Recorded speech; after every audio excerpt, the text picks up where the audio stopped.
After the Game Boy Advance's release, it was time for Nintendo to begin prepping for their next grand system. Graphics were constantly improving, but they need to stand out, especially in the handheld market. Graphics and power is great, but there needs to be some kind of hook. So, what was Nintendo's brilliant, unique idea? What if now you had 2 screens instead of 1? Yeah, see, it doesn't sound that crazy nowadays, but this awarded them the second best-selling console of all time, with 154 million units sold, and specifically speaking, the best-selling Nintendo console. So, who am I to speak on this? But as the scriptures write, with every best-selling Nintendo console must come Pokemon, and we got plenty of Pokemon. With the Nintendo DS era comes 2 generations of Pokemon, generations 4 and 5, with an entire sequel for the latter, as well as a new remake in the form of Heart Gold and Soul Silver. So yeah, that's quite a bit to cover. Regardless though, my name is Renegade, and welcome to the Pokemon Mainline Retrospective. In this series, I'm covering every mainline Pokemon game in order of release. And yes, that obviously includes remakes. Last episode, we took a look at Pokemon Fire Red and Leaf Green, and I concluded the games are pretty good. They made me appreciate Kanto a whole lot more than I used to, and while they could have gone further in areas, that doesn't detract from the main experience. This video in particular, if you looked at the thumbnail and or read the title, will be focused on Diamond, Pearl, and Platinum, Generation 4's main titles, and thank God, the final generation with a 3rd version. The main video will focus on Diamond and Pearl, and then I'll cover Platinum in its own special section at the end. I debated making Platinum its own video, but in the end I've chosen to go this route. If you're unfamiliar with how I structure these videos or need a refresher, then let me explain real quick. Basically, each section is labeled as a road to each gym leader. So, Section 1 will be Road to Roark, Section 2, Road to Gardenia, etc. There will be intermissions to cover stuff like version differences, region design, etc. Finally, keep in mind everything I say here is an opinion, so let's stay respectful in the comments. Please don't dox me if or when I say Lucario isn't all that. With that covered, let's begin talking about Pokemon Diamond, Pearl, and Platinum. Let's start off with the intro animation, like always. The intro animation is a pretty standard one, though my one issue with it is I wish it utilized the dual screens more. They only really do it at the end, even though it would have allowed for a much more unique looking cinematic. Professor introduction, also pretty standard, blah blah blah, name myself, name my rival, who will be called John Pokemon, or John PKM for short. Thank you Slick Void for the name, and then blah blah blah, welcome to the world of Pokemon. I gotta say, I think the beginning of this game stands out to be more than the previous generations. It really leaves this mark that they very much want to go in a more story-heavy direction. Compared to the other games, you find the professor, maybe he's up to something, and then you help him out, and then you get your starter and head off. In Diamond and Pearl, that's not really the case. Well, yes, you obviously do become a trainer. You're not initially looking for the professor at all, or really searching to become a trainer. You're just a kid hanging out with a friend. It's only due to the fact that the professor just so happens to leave his briefcase behind that you do get your starter, and you become a trainer. It's a lot more of an interesting take compared to previous entries. After meeting Lucas and Professor Rowan, and you get your starter officially, the game explains to you Poke Centers and Pokemarts, and then lets you run them around on your own. It does have a segment where you need to go tell your mom that you're leaving though, which I did think was kinda cute, but then it's back to exploring. The battle tutorial is alright, although I do wish they let you skip it. I honestly just went on my phone while I waited for Lucas to catch that stupid Bidoof. It's not exactly interesting, and I've been taught how to catch a Pokemon a million times at this point, and you wanna know what he gives you for making you sit through that? 5 Pokeballs. 5. Lucas, I got that exact amount by just going to a Pokemon. Come on, man, give me a little more than 5. Jokes aside though, this honestly made me realize that despite it being a thing in Gens 1 to 3, 5 is a little low. Like, I think 10 is a better amount because it at least allows for errors, and well, yeah, you could just go buy more. No one really wants to do that, especially in the early game where potions and anything that you can heal with is far more helpful. Speaking of healing, I moved on to my first trainer battle, and we're not going to talk about this one. Don't worry, I'm embarrassed too. Let's just move on. Jubilife City is a place with quite a bit to do. There's the GTS Center, the Pokemon School. You can also get the Pokédex there, which I'll talk about in a little bit. The music here is also very peaceful. Jubilife City's theme is just so good, I love it. The city is bustling with people all over the place. It's just got a nice vibe to it that I really appreciate. One thing you can do in Jubilife is get the Pokédex. The Pokédex is certainly a device of all time. When you get the Pokédex, you're given 4 apps to mess around with. the calculator, the pedometer, a clock, and a list of the Pokemon in your party. All of these are very simple. The calculator is actually a genuinely functioning calculator. It's simple, but you can't say it doesn't work. The clock is, well, a clock. The Pokemon list shows the Pokemon you have in your party and their health bar, and then the pedometer counts your steps, and you can reset it if you choose to. Half of these apps are pretty damn random, like, okay, I get why there's a clock, and the Pokemon list is pretty useful, but there being a calculator and a pedometer is just very funny to see. Wait, what do you mean there are 18 more apps that you can get? Well, 19 depending on the version you play or if you play remakes, as both Platinum and the remakes have their own exclusive apps.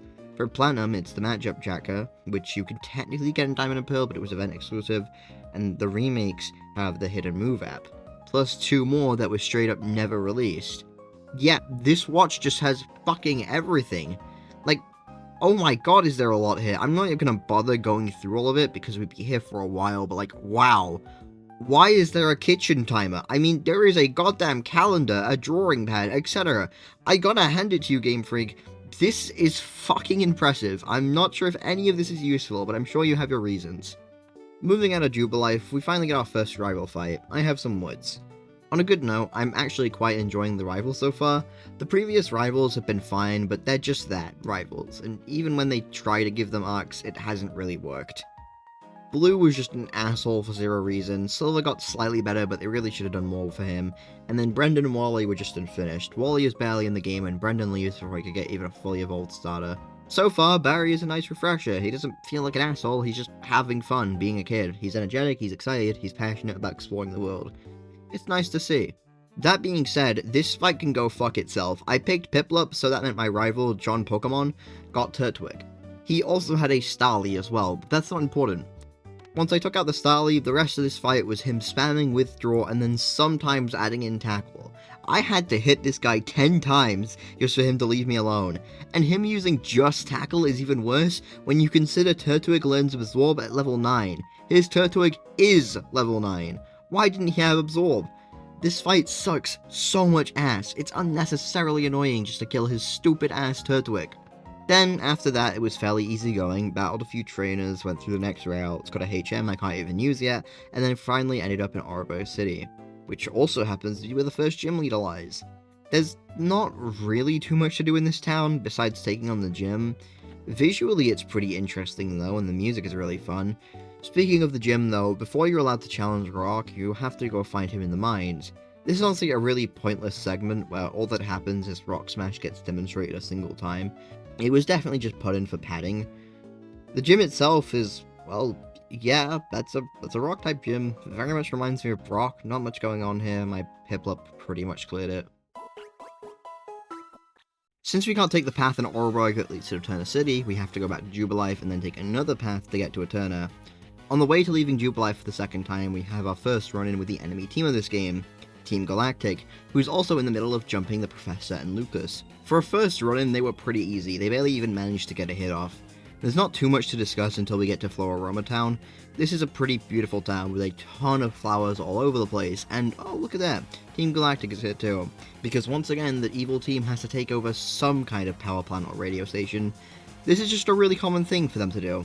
This is also our introduction to Mars from Team Galactic. Overall, this whole situation doesn't have too much to talk about. It does give us more insight into Team Galactic's goal, saying they want to create a new universe, but the game still leaves you fairly in the dark about who they are, which, to be clear, isn't a bad thing. The game just started, so it makes sense they're being more quiet about who Team Galactic is. Upon getting past all of that and the following routes, it's time for Eterna Forest. This is interesting because it introduces you to a recurring gimmick of this game, stat trainers. The first of whom is Cheryl. She's scared to go through the forest by herself, so she requests the player's help. Cheryl is incredibly useful, completely healing your party when you finish a battle, which I 100% used to my advantage. I used it to grind a few levels for the Bonaria caught while in the forest. Also while grinding, I was listening to Toganashi Tagiri, which you could hear in the footage, so that means I need to keep the last 30 minutes of this gameplay muted, or else Toei will find me and my family.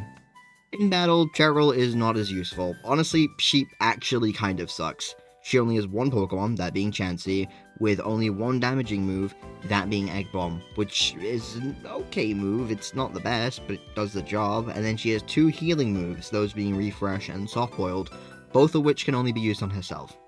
I get they wanted to make her a more support type trainer, but it would have been nice if they at least gave her an extra Pokemon, because once Chansey is out of commission, you're on your own until you either win the fight or lose it. Once you leave the forest and go ahead to Eterna, she basically leaves for the rest of the game other than appearing in the battle tower, and if you're playing Platinum, the battleground, where, would you look at that, she has an actual goddamn team. Once you get to Eterna City, you can run into Cynthia, who tells you that she's been studying Pokemon mythology and whatever. The main thing here is she gives you the cut HM. This is also probably the fastest a champion has shown up, not counting Blue, who is your rival, and doesn't become champion until the end. Steven kinda counts if you're playing Ruby and Sapphire, but he's not a champion in Emerald, and Wallace, well, yeah, he sure does exist. There's also a statue of the cover legendary here. It differentiates depending on the version you play, but for me, I'm playing Pearl, so it's Palkia.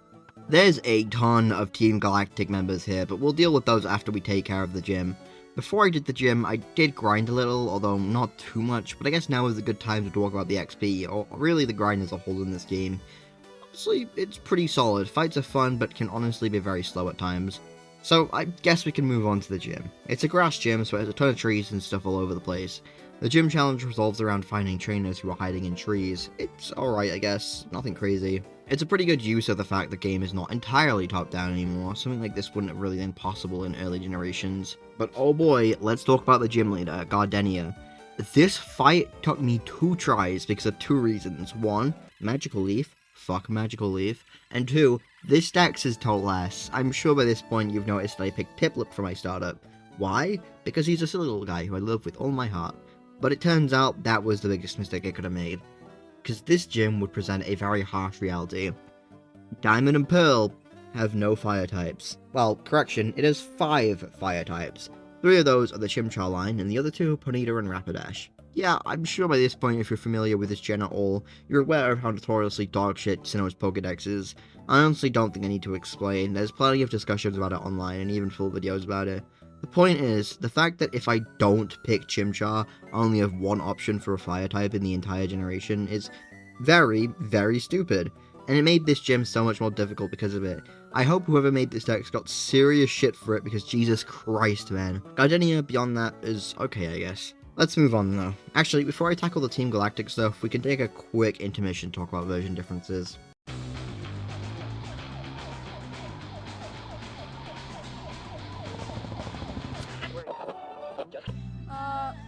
Mom. Oh. A new generation of Pokemon is taking over. You can pre-order Pokemon Diamond or Pokemon Pearl now to receive a Pokemon collectible stylus with topper. Games available April 22nd. Only for Nintendo DS. Rated E for everyone. Now, usually with this section, I'd use it to talk about not just the differences between the main duo versions, but the third version as well. However, since for this video I'm giving Platinum its own section, I won't be talking about it here. I'll save that for the end once we're done with the main Diamond and Pearl review. So, for this section, I'll pretty much just be talking about the differences only between Diamond and Pearl. As with most Pokemon games, yeah, there aren't many differences between the main versions, unless you really care what statue Eterna City has. The biggest thing is which legendary you get, and most importantly, the exclusive Pokemon. So, if you choose to pick Diamond, you'll be getting Seal, Dugong, Scyther, Scizor, Murkrow, Larvitar, Pupitar, Tyranitar, Poochyena, Mightyena, Aron, Lairon, Aggron, Kecleon, Cranidos, Rampardos, Punchcrow, Stunky, Skuntank, and Dialga. For Pearl, you get Slowpoke, Slowbro, Slowking, Pinsir, Misdreavus, Mismagius, Houndour, Houndoom, Stantler, Spiel, Celio, Walrein, Bagon, Shelgon, Salamence, Shieldon, Bastiodon, Glameow, Perugly, and obviously Palkia. Now, I'd like to say Pearl has the stronger lineup here, just based on the fact that Houndour and Houndoom are obtainable, which means 1 extra fire-type line. Except for the fact that you can't get them until the post-game, making that point completely useless. But other than that, that's all I gotta say on version exclusives. Yeah, there's really not much to speak about here, especially when I'm saving the game with the real big differences for after I finish Diamond and Pearl. So for now, let's go back to the main game. Alright, so instantly after beating that hell of a gym, we can use Kurt to go enter the big Team Galactic headquarters. You know, while we're on the topic of this HQ, they must think they're so fucking cool for these big spikes on the side. I don't know why those are there, honestly, but they look so goofy and it's funny. Moving into the actual plot though, I mean, nothing really happens here. We fight Jupiter and then we save the Pokemon and the bicycle guy. After this, I was honestly a bit confused where to go. I knew Veilstone was next up, but I assumed I'd have to go through the middle path of Mount Coronet, as in the one right next to Eterna City, to get there, since that seemed like a less convoluted way to get to Veilstone. Instead of having to go through 2 towns, you just have to go through 1. But no, you actually do have to take the far longer route to get to the 3rd gym. Weird design choice, but okay, I guess. Sure, Game Freak. You know, I'm suddenly starting to realize why that 3rd versions video I made back in 2023 was so controversial. Because, yeah, why exactly did they do that? Regardless though, Cycling Road is definitely a cycling road. Yeah, compared to other cycling roads, this is probably the least interesting one. It's very short, and it's basically just a straight path, minus some trainers getting in the way. Beyond Cycling Road, we bump into Lucas, who gives us 2 things. First up is the Versus Seeker, which basically works identically to its previous iterations. TLDR, you can use it to rematch in-game trainers you've already fought previously, and then there's the Dowsing Machine, which can be used to reveal hidden items on the map, which is actually pretty cool and helpful. The part of Mount Coronet the game actually makes you go through here is very short, to be honest. It takes less than a minute to get through, minus any story interactions. Speaking of which though, we do have one story encounter here. This is our first run-in with Cyrus, the main villain of the game and the boss of Team Galactic. Yeah, we need to speak about this because this is such a weird first encounter. I'm not saying they should have had Cyrus be introduced right then and there, but the fact he randomly runs into this child he's never met, then goes on this random tangent about the state of the world, and then finally just fucking leaves, makes no sense whatsoever. It just feels kind of forced? I don't know if that's the correct word, but it feels like they wanted to build up Cyrus more, so they were just like, oh, okay, well, I don't know, let's just have a random to the player for no particular reason. I think this would be a better introduction to Cyrus if you instead had him recognize the player based off what his grunts had told him, and maybe even add they were able to get photos or videos of the player. I mean, we did just storm their base in Eterna, so it's not out of the question that cameras would have seen us, unless for some reason they just don't have security cameras installed there. You could then have him potentially pass a threat to the player, telling them to stay away. You could keep that rant in, but better contextualize it. Because the idea of this huge leader of a massive organization just seeing this random ass child and then yapping to them about the state of the world is really weird, and it doesn't feel like it fits at all, especially when it's the player's first sighting of Cyrus.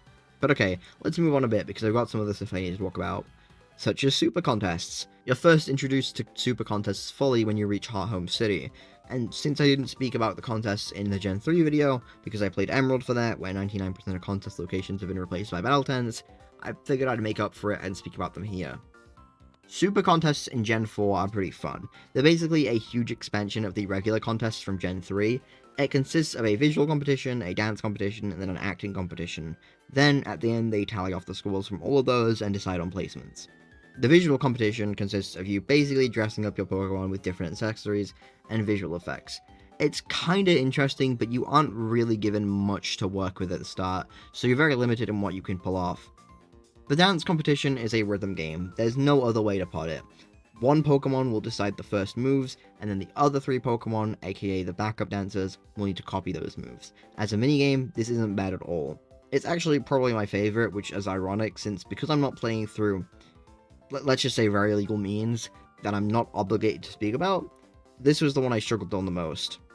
And then finally, there's the acting competition, which I think requires the most amount of thought since there's a few different systems at play here. The main thing, you need to strategize your moves correctly based on how much attention they'll give you, or else you'll fall behind. You'll also need to be wary of each of the judges' voltages, of which whoever finishes the voltages meter off gets a ton of attention from it, which can easily skew the round in their favor. Overall, competitions are actually pretty damn fun, and have a lot of thought put into them, at least from what I played. One thing I do want to mention though is I find it weird that certain NPCs will be like, oh, well, you've got a choice between fighting gyms and doing contests, when no, you really don't. You don't even get introduced to these contests until after the 2nd gym, and you can't progress through the story through contests. You need to progress through gyms unless you just want to remain in the same area for eternity.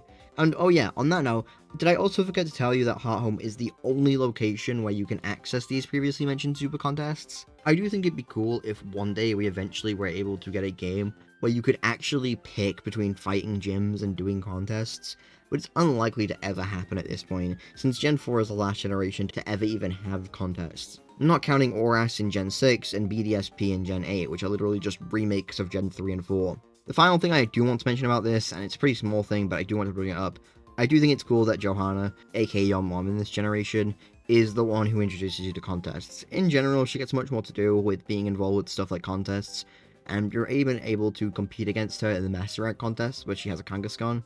Again, it's a small thing, but it's really cool to see the player's family become more involved as generations progress, especially for the mother character, where from Gens 1 to 3 you never saw them again once you left home. Alright, now let's go back to the rest of the game. John Pokemon wants to fight again. I beat the shit out of him quickly and efficiently, and then went on with the rest of my day.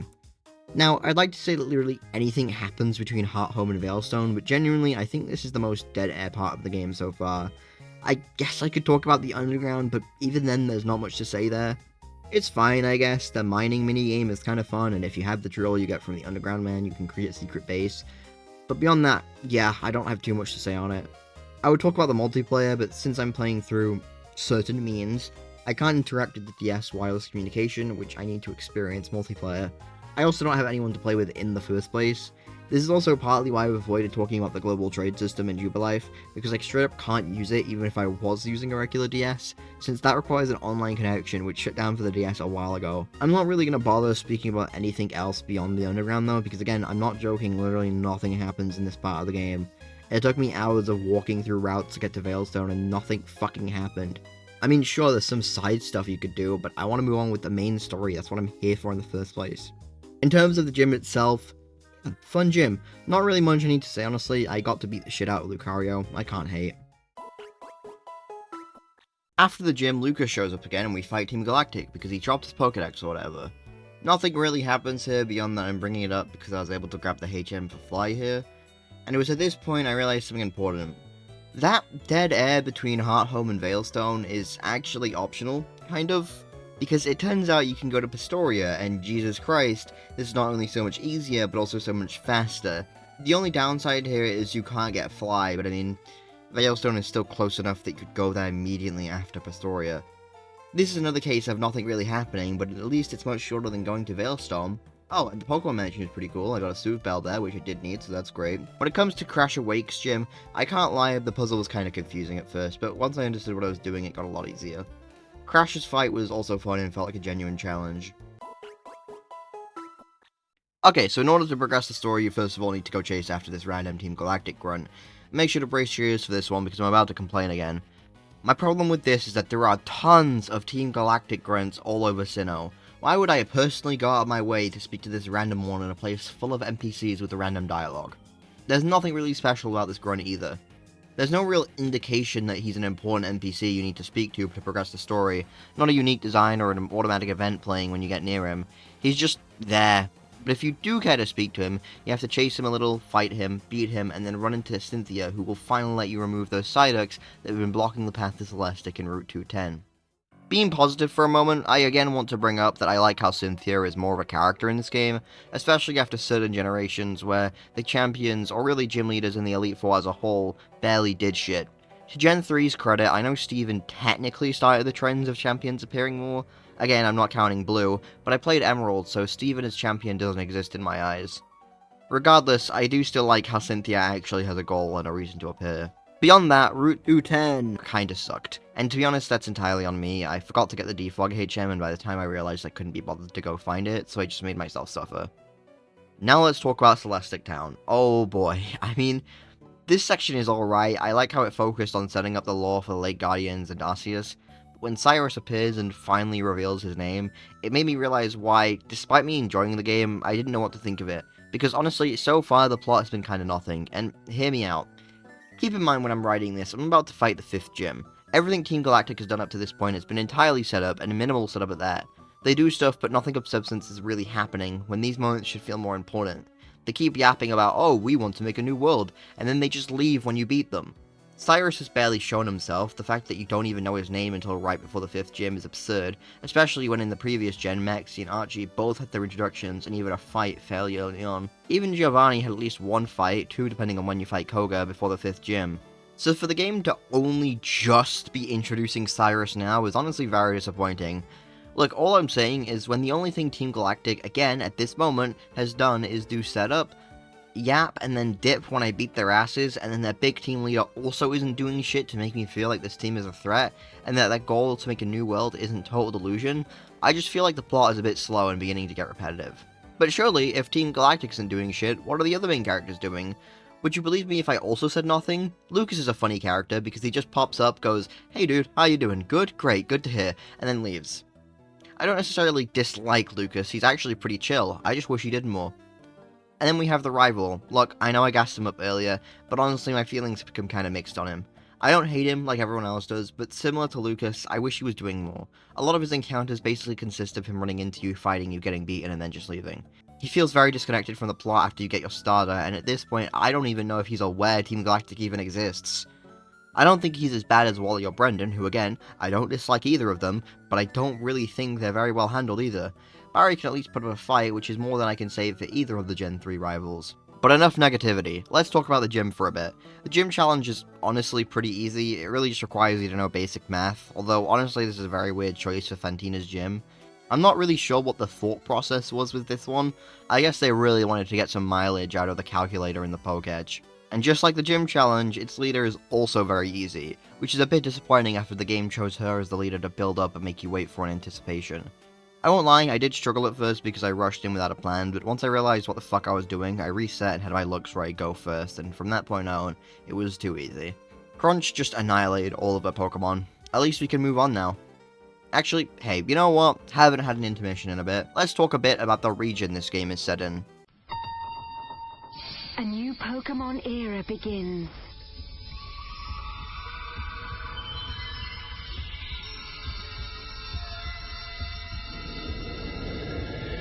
A Pokemon of mythical legend who is said to control time. A Pokemon of mythical legend who is said to control space. Catch more than 100 new Pokemon. Embark on the adventure of a lifetime.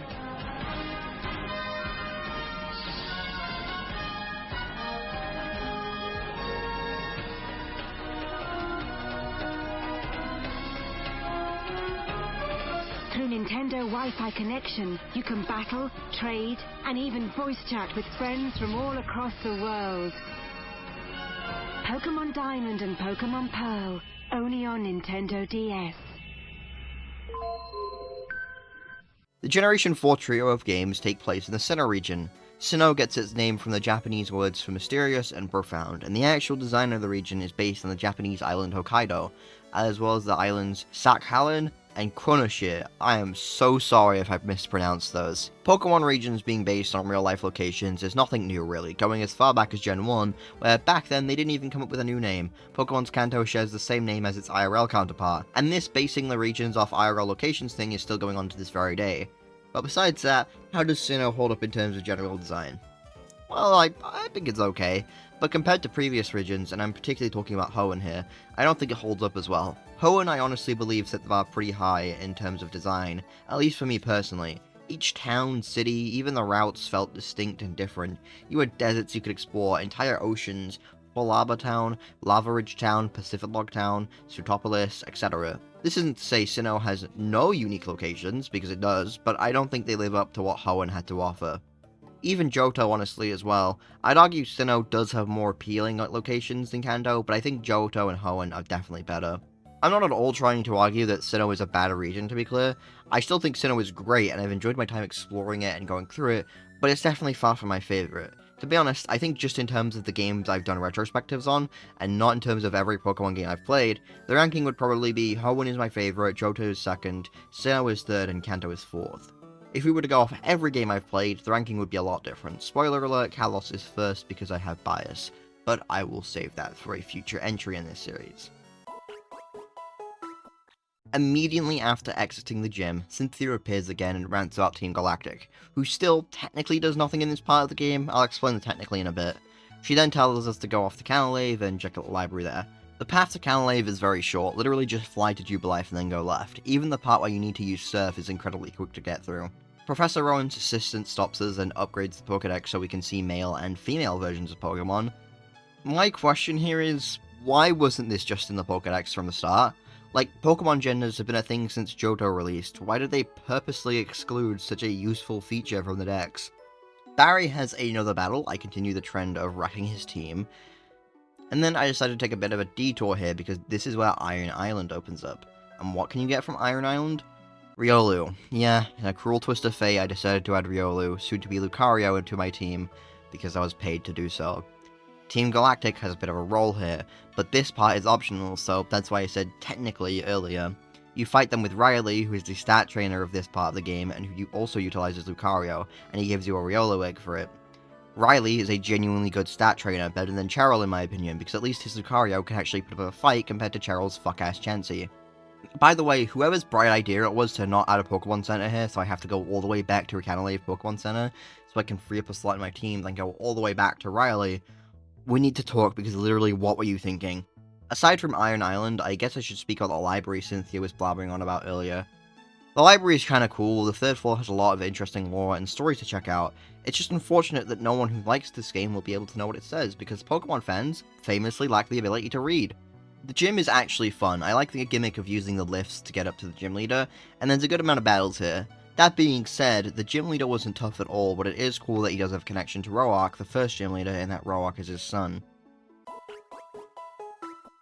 This starts out a lot more interestingly than the others, because something cool finally occurs here. Professor Rowan finally comes back after God knows how long, and tasks the player, Lucas and Barry, or to me, John Pokemon, with visiting 3 lakes, Lake Valor, Lake Verity, and Lake Hecate. However, an earthquake occurs which makes us have to rush over to Lake Valor, which is where I was going anyways. This cutscene also made me realize that, wow, John Pokemon really did not have a Pokedex this entire time. That feels insane. Regardless though, I make it to Lake Valor, and what the fuck happened here? This is like insanely fucked up too, like these Magikarp are going to die no matter what. Team Galactic just straight up committed environmental terrorism. But at least it's better than another building. We fight Saturn and then we're off. Off where? Good question. Let's talk about that for a second. So, this part of the script specifically, I'm writing a bit after I've already beaten Candice, because I felt like this part wouldn't fit anywhere else. So the game clearly tells you to go to Lake Valor, so you do that, and I feel like it's obviously implied that it'd be like Hecate next. Hecate is right next to Snow Point, which is the next gym, and the game puts more of a stress on something going wrong with your rival than it does with Professor Rowan and Lucas. But no, it turns out you have to go to Lake Verity next, then Lake Hecate will be blocked off until you beat Candice. Surely though, if you do ignore Verity, dialogue with Barry would imply you need to go there, right? Nope. Prior to beating Candice, he just tells you he'll be fine and nothing will go wrong, and then after you beat Candice, instead of pushing the player to continue the plot, he just tells you, nope, go to Sunyshore and get the 8th gym badge, which you can't even do because Route 222, the route connecting Sunyshore to the rest of the region, is blocked off, which is then when the game makes it clear you need to go do the plot. So you're basically just wasting the player's time. Why not just have Barry say, you should go check on Lake Verity instead of doing all this roundabout shit? And sorry, if you thought the negativity was ending there, I have some bad news. Getting to Lake Hecate took a bit because I need to get the 2 HMs I skipped over, Strength and Defog, to get through Mount Coronet. Well, I didn't actually need Defog, but I decided to take the hit and get it in case I had to fight anyone, due to PTSD from Route 210. Defog isn't really necessary, so I get that not being given through story progression, and same with Fly, although it is very helpful. But I don't know why Strength isn't given through the main story. Like, Cut, Waterfall, Surf, and Rock Smash are given, but then HMs like Strength and Rock Climb can be missed entirely, despite them being just as necessary. This is a big issue I've had with HMs for a while now. HMs, at least the ones that are necessary to complete the game, should not be skippable. Well, yes, I get wanting to incentivize exploring every area to the fullest, not everyone is going to do that, and it causes big issues when you get to a point where you do need a HM you previously skipped, and then you have to go all the way back and get it, especially if you don't have Fly. I guess while I'm speaking about HMs, I may as well also speak about the bag. The bag has gone through a couple of changes, the most notable being that there are way more slots compared to previous gens. It went from 1 slot in Gen 1 to 4 slots in Gen 2 to 5 in Gen 3 and now 8 in Gen 4, because the general items pocket got 3 more slots, 1 for battle items, 1 for medicine, and 1 for mail, which is a pretty helpful change honestly. It helps things to be a lot more organized. But if you thought the item limit in Gen 3 was useless, yeah, well Game Freak thought so too, because in Gen 4, they just said fuck it and completely removed the storage limit. with the amount you can hold of a single item going up from 99 to 999. Money is also stupidly easy to obtain in this game. Compared to previous generations, I don't think I can name a single time where I had to deal with having too little money, to a point where I haven't had to sell a single thing in the game either. Everything I've earned has been entirely through trainer battles. I feel like they struck a good balance with this game, but also I do understand the thought process that their difficulty is way lower now, since you don't have to think about what to buy very much, especially compared to the previous generations where money was not as easily accessible. Back on the topic of getting to like Acti though, Jesus Christ, I cannot see a thing. I get why they did this, and this is not really a negative at all, but holy fuck, I was not expecting to be thrown into an actual snowstorm. I've already spoken about what happens with Acti though, so let's talk about Snowpoint's gym. The gym was a bit confusing, I can't even lie. Maybe I'm just stupid, but after a certain point, I low-key had to look up how to do this one. The gym leader was the opposite. She was very straightforward and easy. I will say, it's kind of funny how the game gets harder instead of easier. It felt like I struggled way more with the first few gyms, minus Roark. From then on, it's just a mass clearing, but I do think Volkner is going to cause me a bit of trouble, since I don't have much against electric types. Speaking of which, after annihilating Candice's team, I went to do the part of the plot the game doesn't make clear you actually need to do. And then, when you go back to Lake Acti, Jupiter basically screams at you, "Hey, you totally should not go into our Veilstone HQ, nudge nudge, it'll be really dangerous and you really shouldn't go, nudge nudge." So I did exactly that. Honestly, probably the most fun part of Team Galactic's plot so far. Getting to Cyrus is the basic teleporter shenanigans, but I felt Cyrus actually left an impression on me this time, and his battle, okay, I'm pushing it now, his battle was actually pretty easy, but I still feel like I like him a lot more as a character now. He also gives you the Master Ball, which was nice of him. The most interesting part though was saving the 3 legendaries. The design of the hallways in the room is pretty cool, and seeing Mesprit, Uxie, and Alzelf there is pretty intimidating and sad to see. Saturn tries to fight us again though for whatever reason, but she gets beaten anyway, so who cares. With that out of the way, it's back to Mount Coronet. Climbing Mount Coronet was too much for my small mind to handle, so I followed a YouTube video. There were a couple Team Galactic grunts here, but overall they were just as easy as the ones in the rest of the game. Despite being confusing though, I did find the hike up to be pretty cool. Speaking of things that are pretty cool, I will hand it to Game Freak. This entire final section is awesome, and gives Galactic some pretty needed justice, after spending the entire game on some fairly uninteresting setup. The setting is awesome. The fight with Barry against Mars and Jupiter was cool as well, and oh god, let's not even talk about the cutscenes. Those were easily my favorite part about this entire thing. I will say I found the way the whole Mesprit, Uxie, and Azelf thing went down to be a little lame. I wish they did more than just tell, in my case Palkia, to shut up and then it shuts up. I think it would have been cooler if they remained keeping it at bay while you fight Cyrus instead of just disappearing. The whole Cyrus fight wasn't as difficult as I was hoping for. He put up more of a fight than he did previously, but not by much. But I'm willing to let it slide, because honestly this entire finale is just brilliant, and I love being able to catch Palkia. But with Team Galactic's plot out of the way, what are my thoughts on them as a team? I just think wasting the entire game on pure, uninteresting setup is a lame way to handle them. I don't necessarily think they're a bad team, but they needed to do way more that made me actually even be slightly interested in them. The fact that I didn't care until right at the end of the story is just incredibly disappointing. I still think I prefer them to Team Rocket, because at least Galactic is an actual threat and did have some cool moments. But I'd honestly say, at least for Diamond and Pearl's version of their story, I prefer Team Aqua and Magma. But at least with this over, we can now carry on with taking on the gyms and all that. Sunny Shore is a very nice place, and I like its design a lot here. I also really like the cameo from Jasmine here. It's great to see the series have some cameos from time to time. I also think this is the most well-handled placement of HMs, not necessarily being given through story.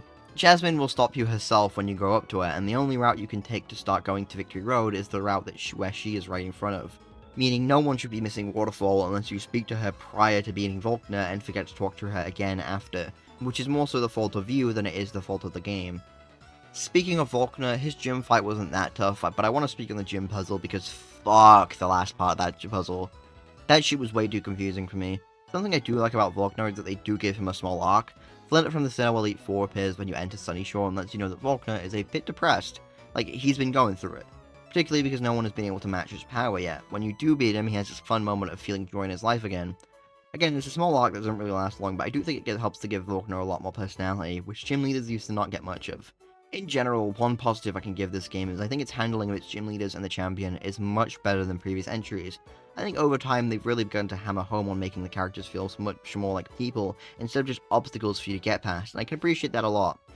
With that out of the way though, I'd like to say it's Victory Road. But first, I want to talk about the soundtrack.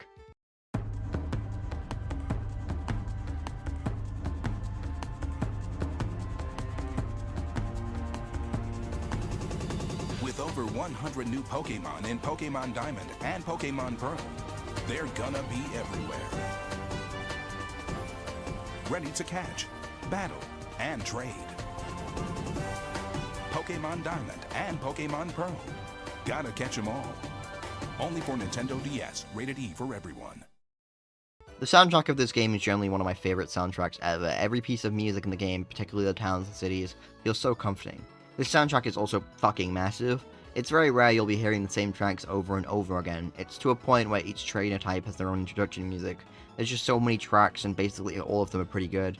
But if I played every song, we'd be here for hours, and I'm not trying to make this video 3 hours long. So similar to what I did for the Ruby, Sapphire, and Emerald retrospect, I'll play 3 of some of my favorites here and just let you decide for yourselves.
Victory Road is pretty standard stuff, to be honest with you. There is literally nothing I can talk about here other than it sure is Victory Road.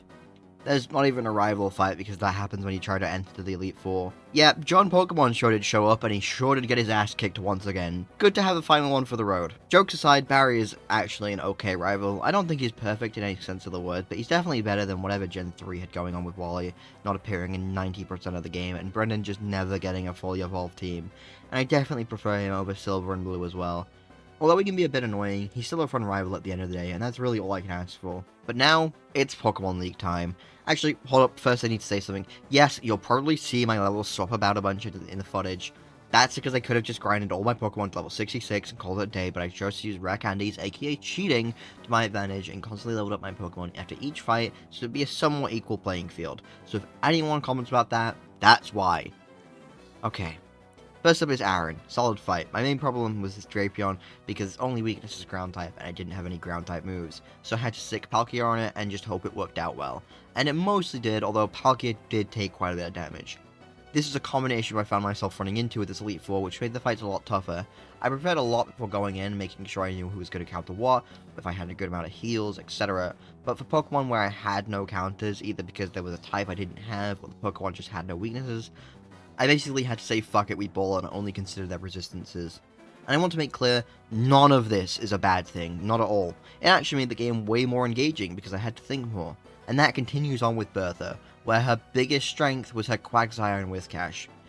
Also Quagsire, both of which I had nothing to counter with, so it became a battle of who could out-heal the other. Then with Flint, Flint was mostly easy, although he did knock my Empoleon out, which sucked.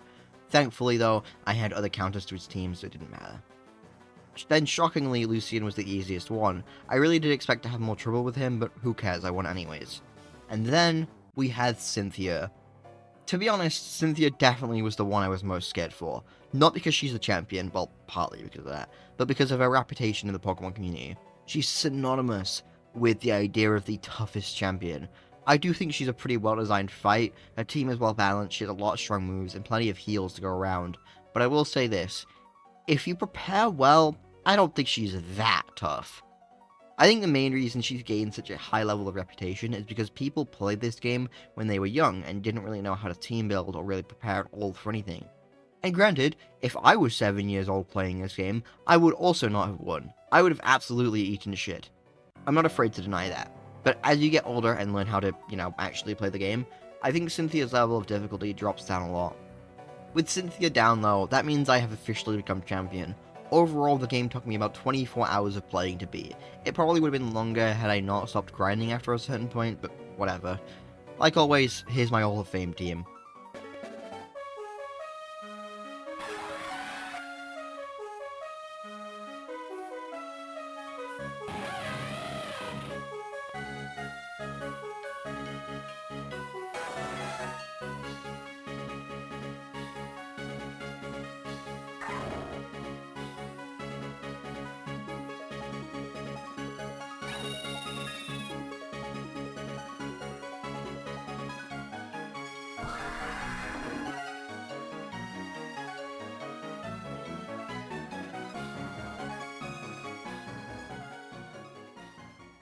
After that though, Diamond and Pearl doesn't really have a post-game beyond just catch more Pokemon. There's the Battle Zone, Mount Stark, etc., but I don't think they're really that worth talking about, so I guess let's move on to my final thoughts about Diamond and Pearl. Well, Diamond and Pearl certainly are video games. They were games with things to do in them. Yeah, I don't know what to say here. Gameplay-wise, pretty fun. I think the way everything was translated to the DS from the Game Boy was generally well handled, and I like that it gives you an option between the touchscreen and the D-pad, and everything they returned was expanded on pretty decently, such as the day-night system, the contests, etc. But then you get a bunch of bizarre choices, like the Pokedex, where if you don't pick Chimchar, you're only allowed one fire type, which is Ponyta and Rapidash. And even some new Pokemon they introduce aren't available in the regional decks at all, or cases where Pokemon like Spiritomb are batshit difficult to obtain. And this gets even worse when you look at the story, where that's just incredibly lacking. Like I've constantly said throughout the video, I hate that 90% of Team Galactic's screen time is spent on setting up the finale. If you're gonna do that, at least have them do some actually cool shit. If it wasn't for Spearpillar, I don't think I would have liked this team at all. However, I did enjoy characters like Cynthia, the Rival, Lucas and Rowan, etc. I thought they were all fun to watch and hear from, although again, the Rival could have used a bit more. Also, I know I said the gameplay was fun, and it is. I did enjoy my time with this game. There are some very glaring flaws in the battles. In Gen 3, they introduced this thing where any trainer can use heals, whether it be your average youngster or a member of the Elite Four. If you think of any trainer, they can heal. And then Gen 4 just removed that for some reason. And so it was back to the old ways of only important characters can heal, even though I felt like having it so every, or at least most trainers could do it, added a lot more challenge to the game's AI. On top of that, I felt like I was seeing a lot of repetition with the Pokemon that were being used, and this does tie in with the Pokédex issue, but I felt like it fit better while I'm speaking about the battles. Most noticeably with Team Galactic, I felt like every grunt I fought had a Bronzor for some reason. Same with Golbat. It just got boring after a certain point where I was fighting the same 5 Pokemon over and over again. Overall, it felt like battles faced a bit of a downgrade from Gen 3. While I do like the new stuff they added, it's as if this stuff was added in turn for a decrease in the actual complexity of the game, which is incredibly unfortunate. I do want to defend one aspect of the gameplay though, not really pertaining to battles. Ever since I released that third versions video back in September 2023, I have faced a lot of complaints about that. It's by far my most controversial video because I feel like a lot of people misunderstood my points, thinking I don't like any of the third versions when I literally said they're great games. It's the idea of third versions that I was critiquing, but I'm not going to rant about that now.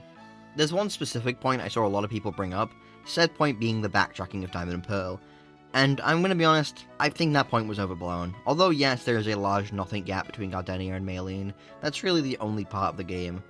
Once you get Fly, which you can get very early on, the entire backtracking thing kind of just stops existing. Like, yeah, the story pacing is ass, but the actual pacing of the game isn't really that bad. But yeah, overall, Diamond and Pearl are just okay. In terms of the tier list I've been doing, I'd probably put them at the top of B tier. I don't think they're worse than Gen 1, but I don't think they live up to Gen 2 or 3 either. They're fun experiences, but with the amount of odd decisions that negatively affect that experience in many ways, it's hard to say Diamond and Pearl are anything other than just okay. But we're not done yet. Yeah, the video's not over, because at this point I'm sure you're aware of Pokemon Platinum, the third version for Generation 4 and the final third version to ever be released. So, what are my thoughts on Pokemon Platinum? As a disclaimer, these thoughts will obviously be a lot more general, and I'm not going to talk about every single thing like I did with Diamond and Pearl. But regardless, how is it?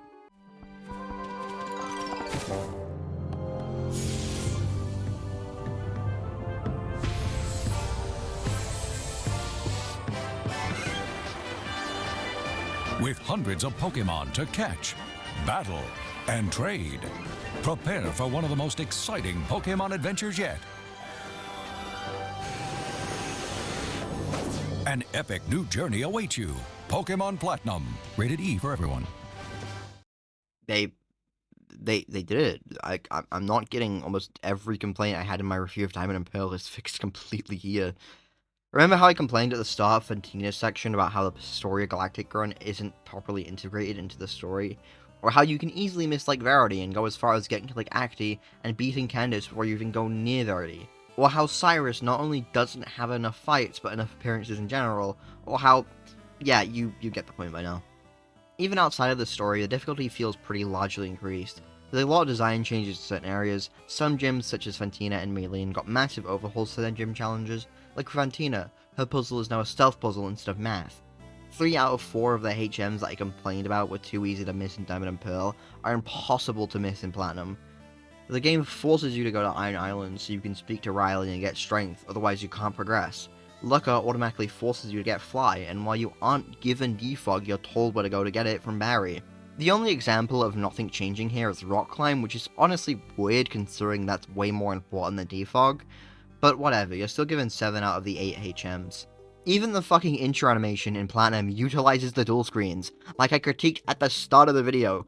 You know, I could easily go into minor nitpicks, like honestly, I found myself using the Poketch even less this time around, and honestly thought it was kinda useless.